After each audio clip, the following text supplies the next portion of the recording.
All right, what's up, everybody? Welcome to Around the Bases. Oh, excuse me. Tuesday, February 7th, 2023. We're creeping closer to baseball season starting. Got college baseball about ready to start, spring training. But I'm Chris Gonzalez, joined by the stat guy Dustin Reese. How's it going, Dustin? Great, Chris. How are you? Not doing too bad at all. Had some thunderstorms around here last night, so that was nice. Yeah, it's almost 50 degrees already here today. That's pretty good for early February. Yeah, I think last night we hit, or yesterday we hit like 43. Yesterday, today we're supposed to be like 45, 46. I think today we're supposed to get up to like 55, 56. I know it was already like 49 this morning. But it's Yeah, supposed to be cloudy and windy, so it really don't feel like 56. yeah. You'll be getting those thunderstorms that we had last night at some point today. I think. Yeah, I think it's supposed to start raining later today. But no pitchers and catchers reporting about a week, so getting real close to baseball starting. And of course, college baseball getting ready to start as well. You ready for the season? I've been ready. I'm one of those people that actually watches baseball 12 months out of the year because I find ways to watch it, whether it's the KBO, whether it is the Caribbean World Series, which is what's going on right now. And there Yeah, have actually been some pretty good games of that lately.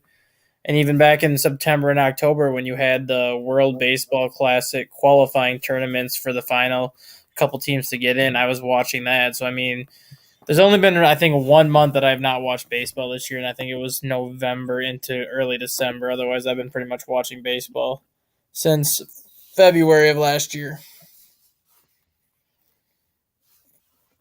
What? Uh, well, I guess we can start in college. What college colleges do you think are going to be the top teams this year? I mean, when you look at the top 25 right now, it's the SEC, the ACC, and everybody else. The SEC has 9 of their 14 teams in the top 25. The ACC has 7 of their 14 teams in the top 25. And the SEC has 4 of the top 5 teams in the country, with the only exception being Stanford, sandwiched in between at number 3. But I mean, you immediately got to look at who's sitting at number 1 and number 2 right now. You have LSU, who's currently sitting at number 1. They finished the season 40-22 last year and were number 25 once the season ended. Not only did they bring in one of the best recruiting classes in the country, if not the best recruiting class in the country, they also have the best transfer portal that they brought in for baseball this season. So they just completely reloaded that team.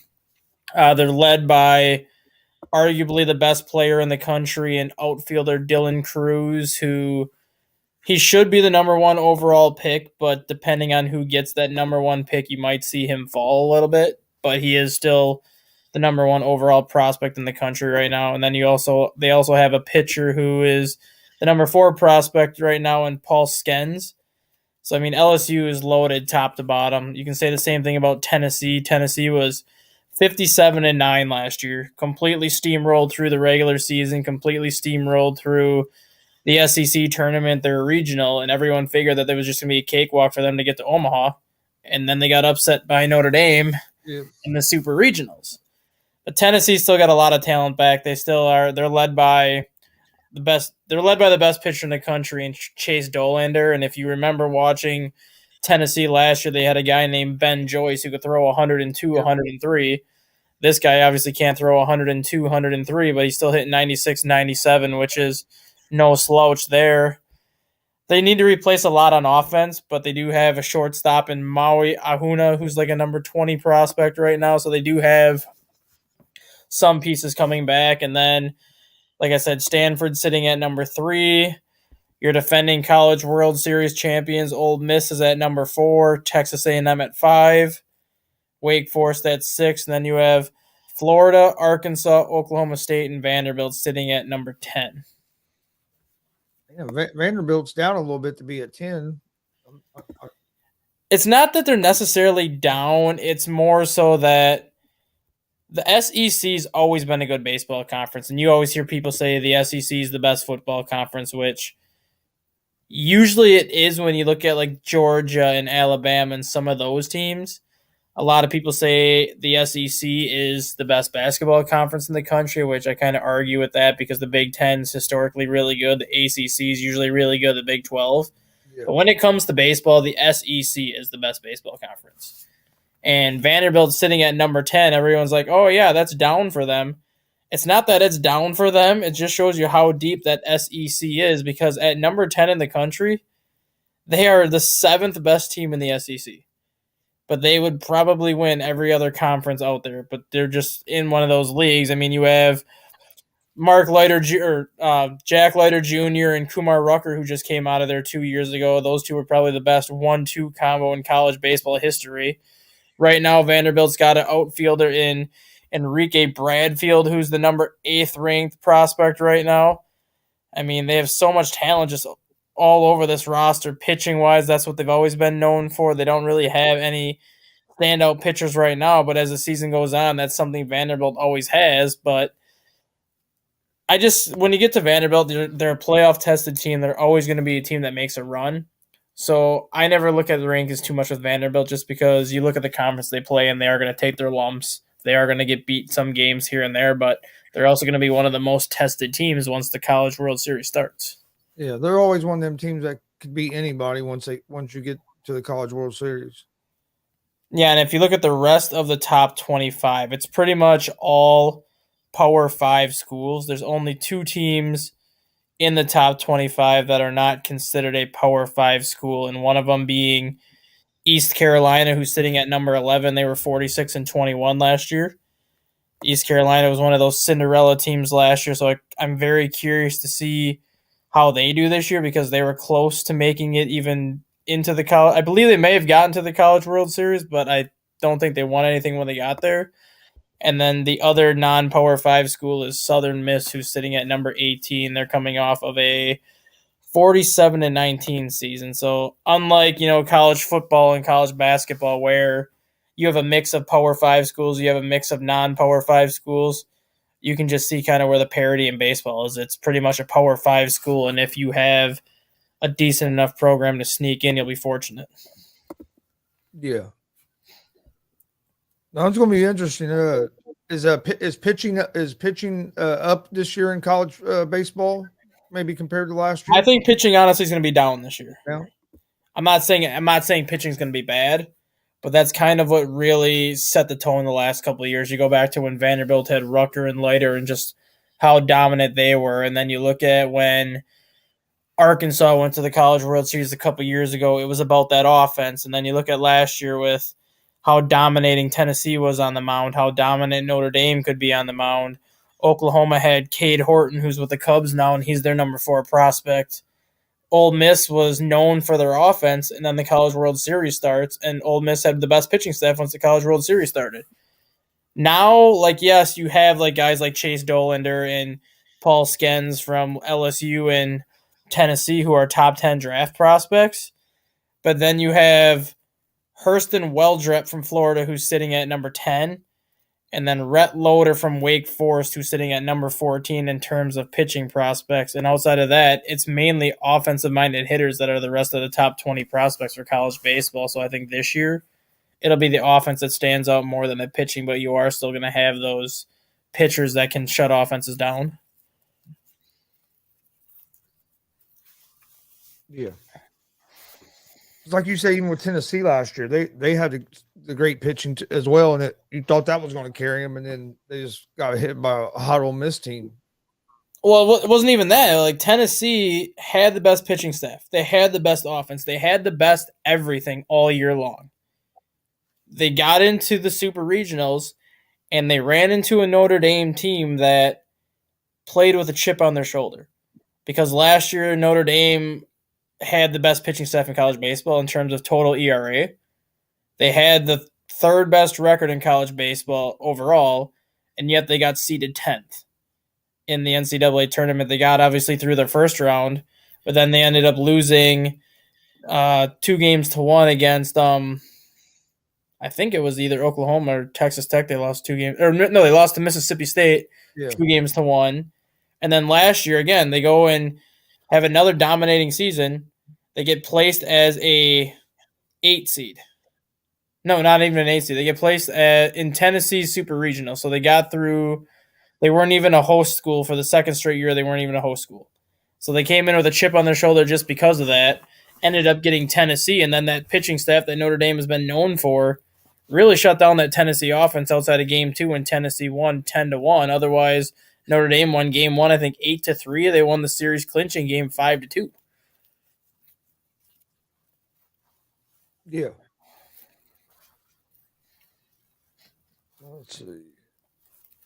When's the World Baseball Classic kickoff? March 3rd. March 3rd. So just a little under a month away. Yeah, and you actually technically it actually kicks off in a week because once pitchers and catchers report, and then once teams start getting into the first spring training games, some of those World Baseball Classic teams are actually going to have exhibition games against some of those major league teams during spring training. So you'll start to see some of these teams come the end of February, but the actual World Baseball Classic will kick off that first week in March. I saw Carlos Correa is going to skip the World Baseball Classic. As he should. Fail 2 physicals, go play the World Baseball Classic and re-aggravate your leg. Yeah, that's a smart. But that's not why he's going to sit out. He's skipping it because his wife is due. Yeah. Kinsler is back with the Rangers as special assistant to GM. Dodgers extend Rojas through 24. To Josh Rojas? Yeah. Let me make sure. The one from the Miguel Rojas. Yeah, Miguel Rojas, yeah. Agreed on a $6 million 1-year deal. I think it's the one they got in the trade. And then says no WBC, no Shohei Ohtani set for WBC in Japan. The Angels' future murky. Yes. Yeah.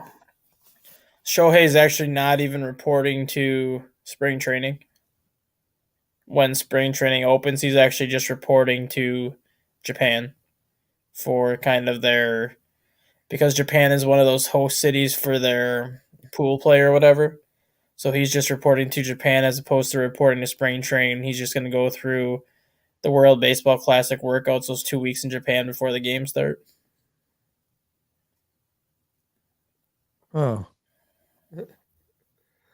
So I guess the Angels are upset about that. That he's not going to come to spring training. Yeah, they're upset about it just because they have a new manager. They have that in mind. They have the whole we're not selling the team anymore off the table. You have a healthy Mike Trout. You have a healthy Anthony Rendon, and I think knowing how much Shohei means to that team, they would have liked to see him be there for the team workouts, kind of lead the pitchers and catchers, kind of lead a lot of those early season workouts. And then once games started, if you wanted to go over there, it's fine. But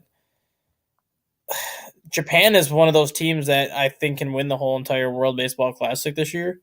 And if that's the case, Shohei's not even going to be with that team at all during spring training. He will be in Japan the entire time, and he will literally have 4 days from when the World Baseball Classic ends to when that season opener is for Los Angeles. And that'll be the time that he flies back over. And to me, it's not that big a deal because it's not like he's missing spring training because he's at home sitting on the couch. No. And the thing is, too, he's playing more competitive baseball than what he'd be playing in spring training. Yeah, and that's why I don't know why the Angels are upset about it unless the Angels are worried he's going to get hurt because instead of, gradually increasing your workload as spring goes on, like your first start you throw 1 inning, your second start you throw 2 innings, your next start you're typically between 50 and 60 pitches, and then you kind of gradually increase your workload. The World Baseball Classic, you're expected to throw 4 to 5 innings that first start. So unless they're worried about him getting hurt because he's not going to be gradually increasing his workload, they really shouldn't have anything to be upset about because, like you said, he's going to be facing better pitching. He's Yeah. going to be facing better hitters at the World Baseball Classic than what he's going to see in spring training, and it will help him figure out things quicker before the season starts, as opposed to just going out there in spring and going fastball, changeup, fastball, changeup, fastball, changeup for 40 pitches and just retiring guys left and right like it's nothing. Yeah. And I understand you could be worried about injury, but all the major league teams that have players playing in that baseball classic can be worried about an injury. So I mean, it's not like he's the only one that's risking it. No, it's not like this event's every year either. It's an event that comes back every 4 years. So if you're fortunate to get invited to play in it, or if you're fortunate enough to have the coaches want you to be a part of this event, how can you say no and turn it down? You really can't, because it's a chance that you might not get again. Like guys like Mike Trout, he's played in every single World Cup or every single World Baseball Classic just because he was 24, maybe 25, or not even that. He was like 22 when that first Baseball Classic started. So he's been in every single one. But what if you're a guy like Albert Pujols, for example, who 41 going on 42, and all of a sudden they ask you to be in this World Baseball Classic? How can you not say yes? Because this could be the last opportunity that you get to be in it. Or you could be one of those guys where this could also be the only opportunity that you get to play in it. So why let it go to waste? Yeah.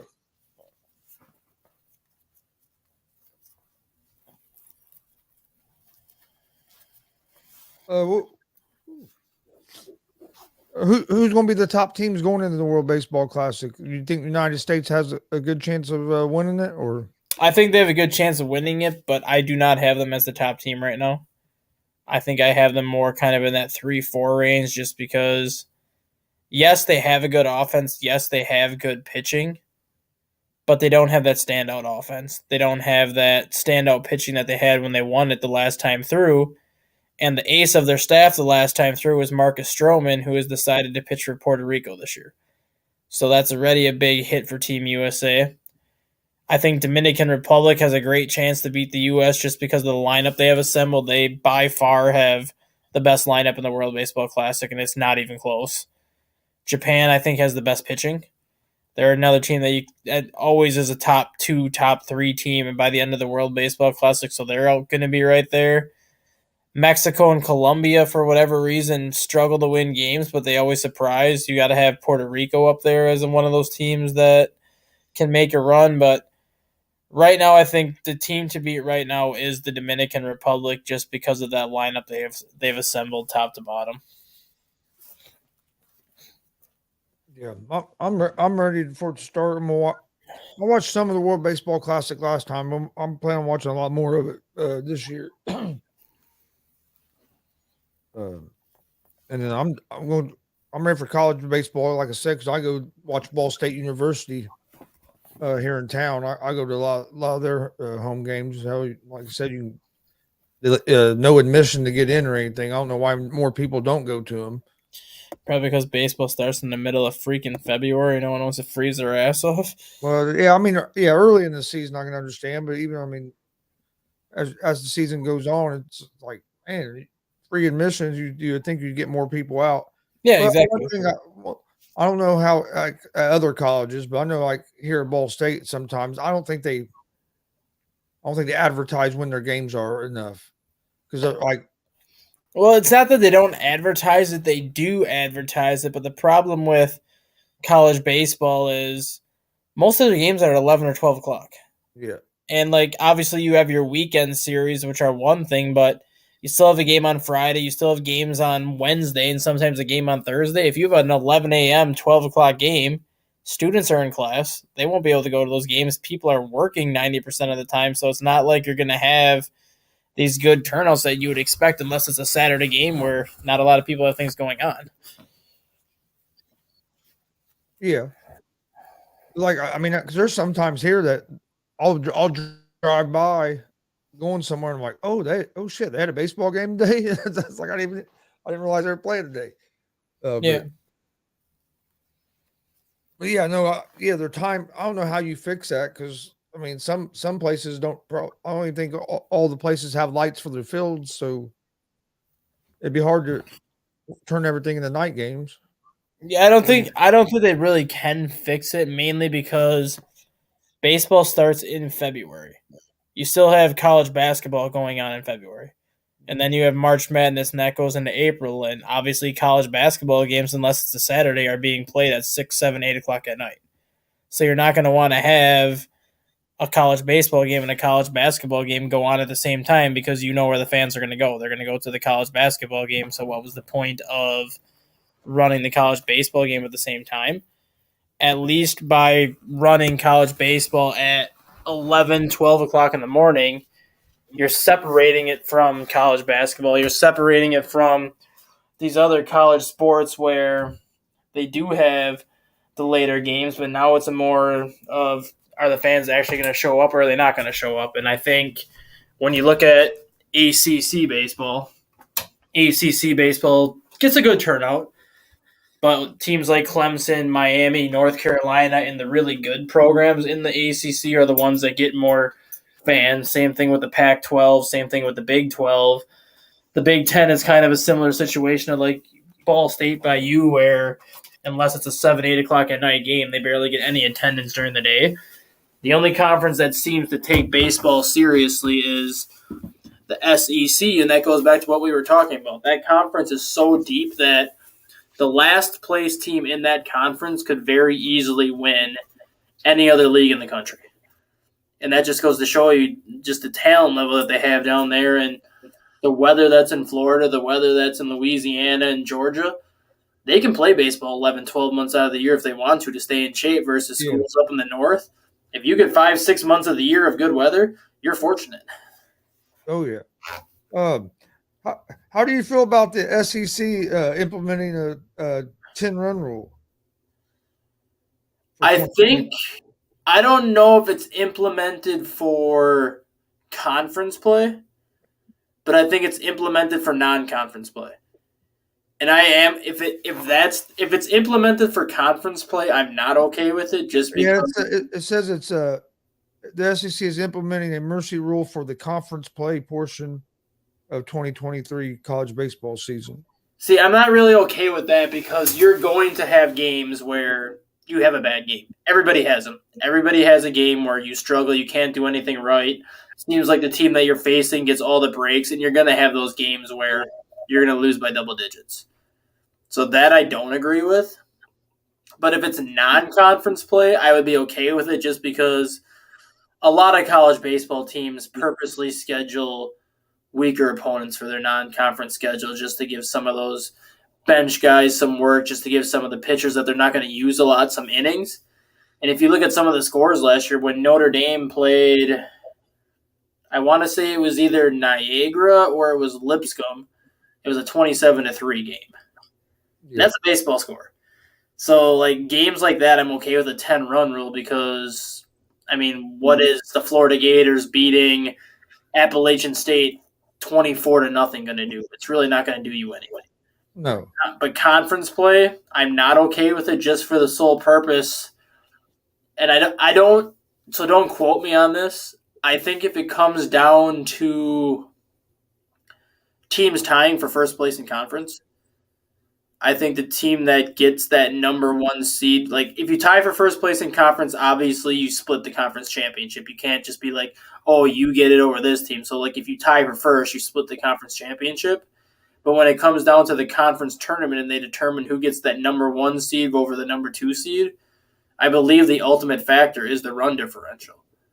So if you're going to have a 10-run rule, you're kind of screwing a team out of it because if you have a 10-run differential, what if you're beating a team 10-0 and the same team that the next team played won 9-1? Like, you need those run differentials to kind of help you with tiebreakers just because that's how you get those number one seeds. Yeah. Yeah, I guess from what I'm reading, they've had a 10-run rule in place for the conference tournament, but this is going to be the first year that they've done it for the regular season conference game. Yeah, the conference tournament is perfectly fine because once you're in the conference tournament, it's double elimination anyways, and if you're losing by 10-0 in the third or fourth inning, chances are you're not coming back. But yeah, during the regular season, I don't like it during the regular season. I just don't like it. 10-run rule after 7 innings. Yeah, I don't like that at all. That's kind of like what Major League Baseball did during spring training last year, and I don't know if they're going to do that again this year, where if a pitcher's getting close to 30 pitches, they can just be like, okay, let's just stop the inning right now.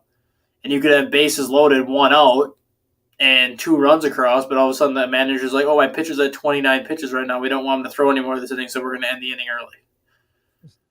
Yeah. Like, I get that it's spring training, but I just still think that's stupid. Like, let the pitcher try to work out of that situation. He's going to have to work out of that situation during the regular season anyways. What are you going to do? Middle of August, your pitcher has the bases loaded with 1 out, and he's at 30 pitches. You're going to come out the dugout, hey, umpire, let's stop this inning early. I don't want my pitcher to throw another pitch. Yeah, that's not going to work. And I mean, I don't know. To me, yeah, that don't make sense to me to do that. If put another pitcher in if you don't want to pitch him no more, but don't just stop the inning. Yeah, like I understood it last year for like the first couple of games of spring training because you were just coming out of the lockout. So like I understood it like up front, like okay, these pitchers are going to be on like a 1 inning or like a 30 pitch limit. You don't want to burn through 3 pitchers in 1 inning because you can't get guys out. But once you got into like 10 games in the spring, I'm like, why are we still doing this, calling the inning stuff early? These pitchers have now been in full swing for almost 2 weeks. Like, let's play regular baseball now. Yeah, hopefully they don't do that this year since it's going to Well, I believe they are now that I think about it because with the World Baseball Classic, you're going to have a lot of pitchers that aren't even on the major league roster playing in spring training, and a lot of them are going to be minor league pitchers who are not going to be in minor league camp. I do think they're probably going to do that again this year just to kind of keep some of those pitchers safe from maybe being overworked in the spring. Yeah. No, this isn't baseball related, but you think LeBron passes Kareem tonight? He needs 36 points. Do I think he does? Yes. Do I care? No, because I can't stand him. No, I don't. I think he'll probably do it tonight. He needs 36, and they're at home, so I figure he's going to do everything he can to try to get it done at home. And like my thought process on it is like, yes, it's a great accomplishment. I'm not going to take that accomplishment away from him. But the guy's played what now, 18 going on 19 years. Yeah. Yes, he has put up the numbers he's put up, and I'm not going to take any of that away from him, like with the numbers that he's put up. But you look at guys like Michael Jordan. Michael Jordan played, I think, 14 or 15 years, but he was in baseball for 2 or 3 years. You have Michael Jordan play 18 years like LeBron. He's probably ahead of Kareem Abdul-Jabbar right now, and LeBron's chasing MJ. You put MJ in the generation now where you can't even touch players anymore. MJ would be averaging 50 a game. Yeah. He'd be putting up numbers right now that LeBron probably couldn't even catch. Yeah, and people forget that LeBron had a 4-year head start on Kareem. What if Kareem didn't play in college and went straight? Was able? Yeah, same thing with Michael Jordan. Michael Jordan was 21 when he started playing in the NBA. LeBron was 18. So that's two other things that people don't realize. It's like, yes, the guys played as long as he's played, but yeah, I don't care for him either. But I think he'll get it tonight just because they're at home. I think he's going to try everything he can to go ahead and get it done. But I still don't think the Lakers are going to go anywhere this season. But I don't think the Lakers are going to go anywhere until they get rid of him. Honestly, yeah, I think they're going. I think they're going to have to make and get rid of him and probably Davis and rebuild it because Davis can't. The money you're paying Davis, he can't stay healthy. Yeah. I hope the Pacers start get back on a roll. We were looking good, and Halliburton got hurt, and he just came back this week, so hopefully he can get back going again. Yeah, I mean, at least the Pacers are fortunate enough to be in the Eastern Conference, and I say that just because they're sitting at the number 10 seed right now, and that's obviously without Halliburton playing. That's with the injuries that they've had recently. And they still hold, what do we got here? They still hold a. Well, they're tied with Washington and Toronto, so that means the tiebreaker's Indiana's right now. But they're 3 games ahead of Orlando, then, who's like the 12th seed. And they're only one or two games. They're only like 3 games behind the number 7 seed in New York. So it's not like they're far out of the 7 seed. They got a pretty comfortable lead out of that 12. They got a pretty comfortable lead over the number 12, number 13 seed. They're not that far away from the 7 seed. So I mean, get a healthy Halliburton back, you should be fine. And they were sitting at like five or 6 in the East when Halliburton got hurt. Yeah. And they lost like 9 of 10 with him out. Yeah, the problem with the Pacers, and it's I think something that is going to hurt them towards the second half of the year, is they got to find a way to beat winning teams. When you look at their record against teams that are above 500, they are 12-22. Yeah. Against teams that are above 500, and like I get it, like you're not going to win all these games against winning opponents because you look at the entire Eastern Conference for that matter.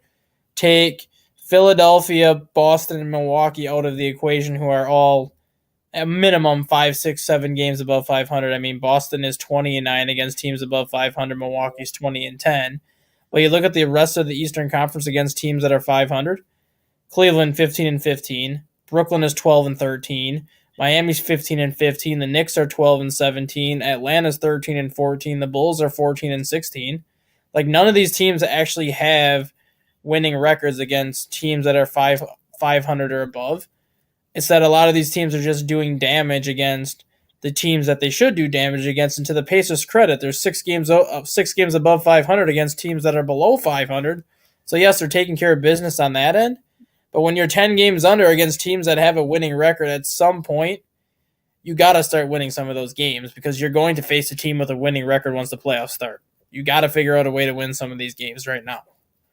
Yeah. Their biggest problem right now is they got to figure out their defense. They got to tighten that defense up some. They can score points, but you score 125 and give up 130. And they got to learn, and they're a young team. They got to learn how to close out games. There's like they played Memphis the other night. Was up on Memphis by like almost 20 points in the first half, and end up losing that game. And then the Lakers, they led that whole game until the last 40 seconds the other night. Mm-hmm. And kind of fell apart in the fourth quarter and let the Lakers come back. So they got to learn how to close games out. Yeah. Any other baseball news you want to talk about we need to touch? I don't think so. I'm just curious to see what's going to happen with the relief market at this point. I mean, you have guys like Michael Fulmer still out there, Andrew Chafin still out there, Matt Moore, Brad Hand, who's been one of the best late inning relievers the last 5-6 years, is still out there. Will Smith, who had an incredible run during the Braves World Series championship, is still out there. All these quality left-handed relievers who should be signed already, who should have 2 or 3 year deals in their pocket already, are still sitting out there. And that's because the Philadelphia Phillies spent $18 million on a reliever that had almost a 6 ERA last year. So if that guy's getting $18 million, what are these guys going to get? Yeah. And the guy that's getting paid $18 million is not worth $18 million. And you look at guys like Brad Hand, Andrew Chafin, Matt Moore, and even Will Smith. They're great relievers, and no one's going to tell you otherwise that they're not. But apart from Brad Hand and maybe Andrew Chafin, because he's been consistent, none of these left-handed relievers are worth $9 or $10 million a year. They're more kind of in that $6 or $7 million a year range. But if you look at the price tag, most of the relievers left on the market want a 2-year deal somewhere around $20 million. And had the Phillies not overspent for the guy that they spent for, these relievers probably would have signed by now. And now you're in a situation where I think a lot of these players are going to be left unsigned once spring training starts. And I think when you kind of get down to those final 2 weeks heading into the regular season, you're just going to have these players signing 1-year deals just to join a team. But not only are they going to be behind them by the time the season starts, but you have to worry about the injury factory then. If you're not having a normal spring training, if you're not putting yourself in regular season shape by waiting on this perfect contract, now you're putting your team in jeopardy because they're going to sign you and you're risking injury because you're not in baseball shape when the season starts. Yeah. I mean, that's going to be interesting. I'm also interested to see what ends up happening with Trevor Bauer. I honestly don't see a scenario where Trevor Bauer signs before his suspension is over. So you're looking at mid to late May is when his suspension's over. So I don't even think a team will even make the case to sign him at that point. I don't think he signs until after the All-Star break, personally. Just because even if a team does sign him at the end of May when his suspension's up, he's going to be going on over 2 years without throwing a professional pitch on a mound. No one's going to let this guy pitch immediately in the major leagues until they put him in the minor leagues, let him rehab, and see what he has. So now you're probably looking at the All-Star break at the earliest that anybody would see him. But I do think he'll be picked up at some point, and depending on who signs him for $700,000 or $720,000 of what his contract would be because of the veterans minimum, you're essentially going to be picking up basically a trade deadline piece that has the potential to be an ace if everything is still there. And you're picking up this guy for a veterans minimum contract. You're picking up this guy without having to give up any prospects or any assets in the process. And you have a chance for him to go out and prove that he's still a top 10 pitcher in baseball where you can turn around and then extend him for multiple years after it. So whoever signs him, I think, hits a home run with it. It's just a matter of how long do they wait to sign him. And I don't think we'll see him signed until after that suspension is over. I know he's missed almost 2 seasons, but I expect him to come back at a high level just because knowing the kind of guy he is, even on that off time, he wasn't just sitting around not doing anything. I still think he's trying to keep himself together. So I mean, yeah, it could take a little time to get back in that groove, but I expect him to be able to come back at a high level, especially once he gets in that groove and gets going. Yeah, I agree. I don't think he's going to be the pitcher that he was, at least not this year. And that's not to say that he's going to have a bad year or anything. I just don't see him being the ace caliber pitcher he was this year just because he's had so much time off. But I do think he could emerge as an ace again this year as the season goes on. I do think he can emerge as an ace heading in the next year. I think this year will be one of those. Honestly, I think this year will be like treating it like a Tommy John surgery year, where you miss like your 14 to 16 months after having Tommy John surgery. And then when you start kind of throwing baseballs again, you kind of work your way up to getting back on a mound, and then you work your way up into pitching in a regular game. And then it's kind of like 1 inning here, 2 innings there. Obviously, Bauer is going to give you more. But I could see whatever team that does sign him kind of treats his rehab process as like a Tommy John process where you're just going to gradually build him up until you feel like he's ready. Yeah. I wish he would have never left Cincinnati, but I guess it wouldn't have mattered though because of everything that happened. He'd have been suspended anyway. Yeah. But all right. You got any final thoughts before we get out of here? I just want your thoughts on Brian Flores going to the Vikings. I think it's a good move, a real good move by the Vikings. We talked a little bit about last night. I know Jay was stuck on the fact that he didn't he didn't go for a head coaching job. It's like he did, but when he saw that situation wasn't going to be what he wanted, he decided to move to the Vikings, which I think was a good deal because if he gets that defense playing at a high level, that team's going to be tough to beat, and then he'll be a hot name going into next year. Yeah, and I think that's the part that people don't realize too. Like, if he goes to Arizona, Arizona's already made it clear that they want to try to trade DeAndre Hopkins and to see what they can get out of that. So you're going to be taking over an Arizona franchise that has Kyler Murray coming off a torn ACL. You don't know when you're going to see him. Then you're also losing your number one receiver in DeAndre Hopkins. So what are you going to have at that point when you go there? And if Brian Flores goes there and it's a dumpster fire, obviously it's not going to be his fault if it's a dumpster fire, but let's just say he goes there and the team doesn't improve and they're kind of still stuck in the same situation they're stuck in right now, that could be the last head coaching job that Brian Flores gets. Yeah. And it wouldn't be his fault just because of the situation he walked into. He's going to a situation in Minnesota now where, yes, the defense was absolutely atrocious last year, but they do have a top 5 offense. They do have an offense that can put up points.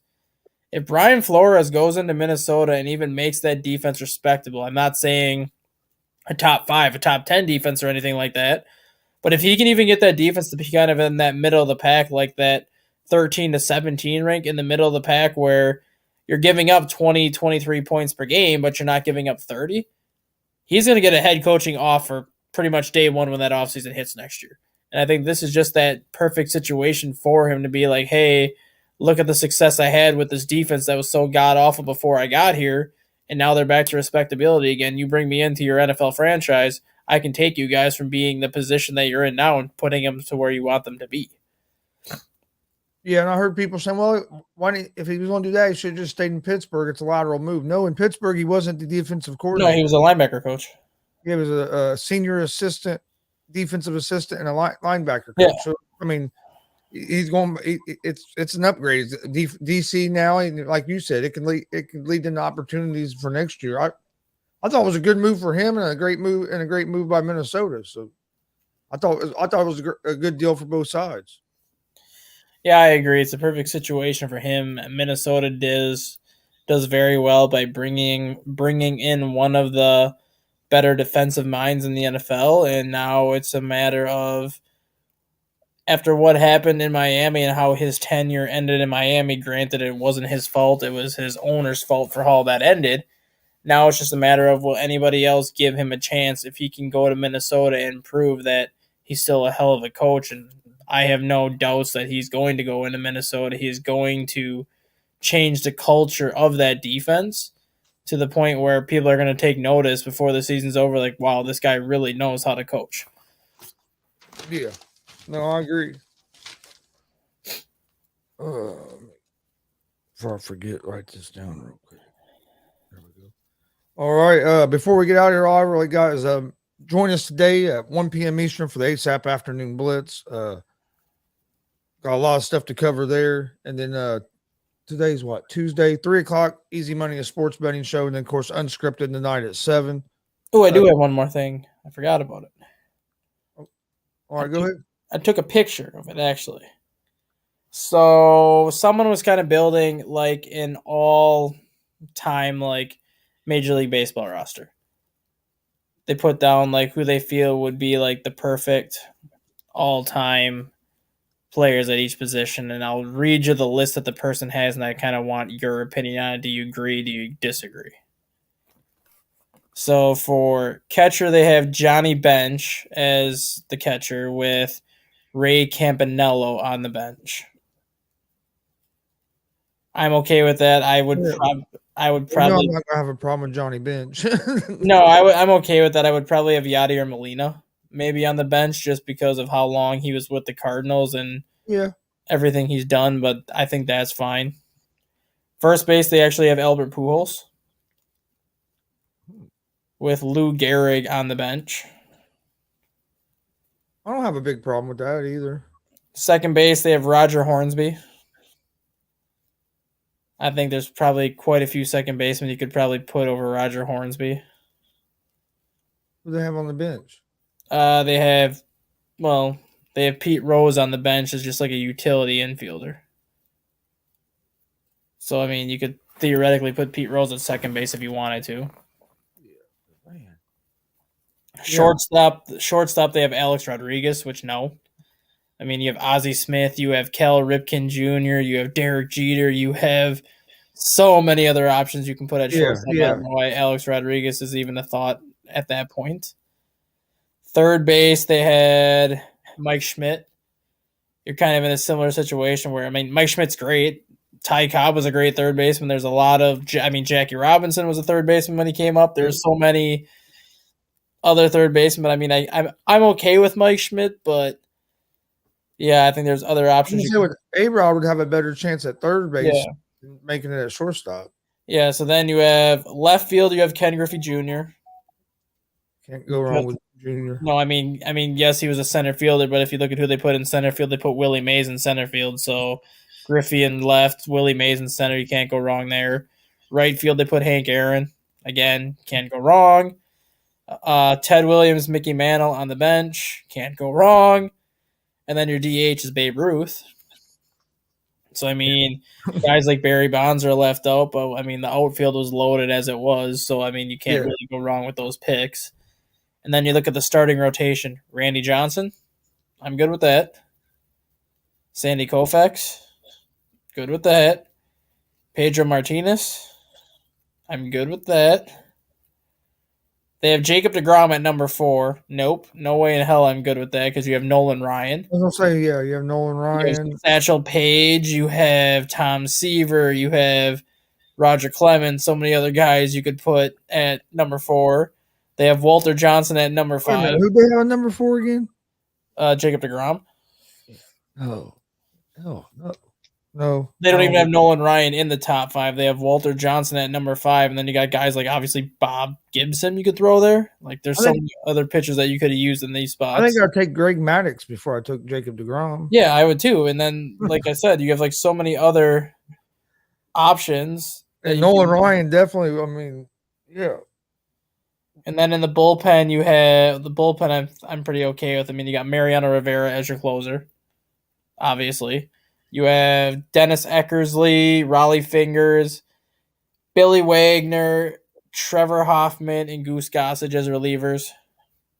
And then I think they just threw Aroldis Chapman in there just to round it off, which at that point it kind of becomes meaningless because of everybody else that you have on there. Yeah. So, I mean, I'm okay with most of the stuff, but there is like a couple positions that I would switch around just because there's so many better options than A-Rod at shortstop. There's so many catchers that you can go from apart from Johnny Bench. There's so many other players that you can pick and choose from the outfield, like Mickey Mantle and Ted Williams on your bench. Just goes to show you how deep the outfield is. But I would put Barry Bonds on the bench too. Yeah. No, I agree. Second base, I think you might be able to change that around a little bit too. Yeah. Well, I mean, they had Pete Rose on the bench as like a utility infielder. So, like I said, you could essentially just put Pete Rose at second base and call it a day. That's true. I wish they'd put him in the damn Hall of Fame and get it over with. But I know they were going to wait till he freaking dies. No, I don't think they'll wait until he dies. I think they're going to wait until he gets on that thing where he gets put on that write-in ballot, like Fred McGriff got put on this year, where people just write him in and vote him in, where they don't have really a choice at that point anymore. Will baseball let him write him in since he's still banned? I think you can write in whoever you want. Oh, okay. And if you get enough votes on the write-in vote, they can't really say, oh, you're not going in. Well, the rules are you get a certain percentage on the write-in vote, you're going in. So guess what? If 15 of the 20 people write Pete Rose's name in on there, that's 75% of the vote. That's enough to get you in. So what, are you going to change the rules now just because Pete Rose got in? And my thing is, even if you take off what he done as a manager, he's still a Hall of Famer. So yeah, no, he got in trouble as a manager. I make the same argument about Barry Bonds. Take away what he did with the steroids, he was still going to be a Hall of Fame player. I think Barry Bonds, Clemens, all them guys should be in the Hall of Fame. Yeah. Baseball knew what was going on and encouraged it. Baseball knew it was going on. They encouraged it. They let it happen. And when Congress got involved, they just acted like, oh my God, I didn't know what was going on. How did we let this get away? How did we let this happen? No, you knew what was going on. You just don't have a choice now because Congress is involved. Yeah, if Congress wouldn't have got involved, they'd have never stopped it. Yeah. You probably still have it today if Congress was not involved. Yep. But no, I want to thank everybody for joining us. We'll be back tomorrow at 9 a.m. Eastern for another episode of Around the Bases. Please hit that subscribe button on YouTube at Gonzo Sports Room and at the All Sports All Plays Network. Like and follow on Facebook, Twitch, Twitter, Instagram, all at Gonzo Sports Room. That's where I post everything about all the information about our shows and also at the All Sports All Plays Network. Appreciate everybody watching. We'll see you guys tomorrow morning. Have a great day.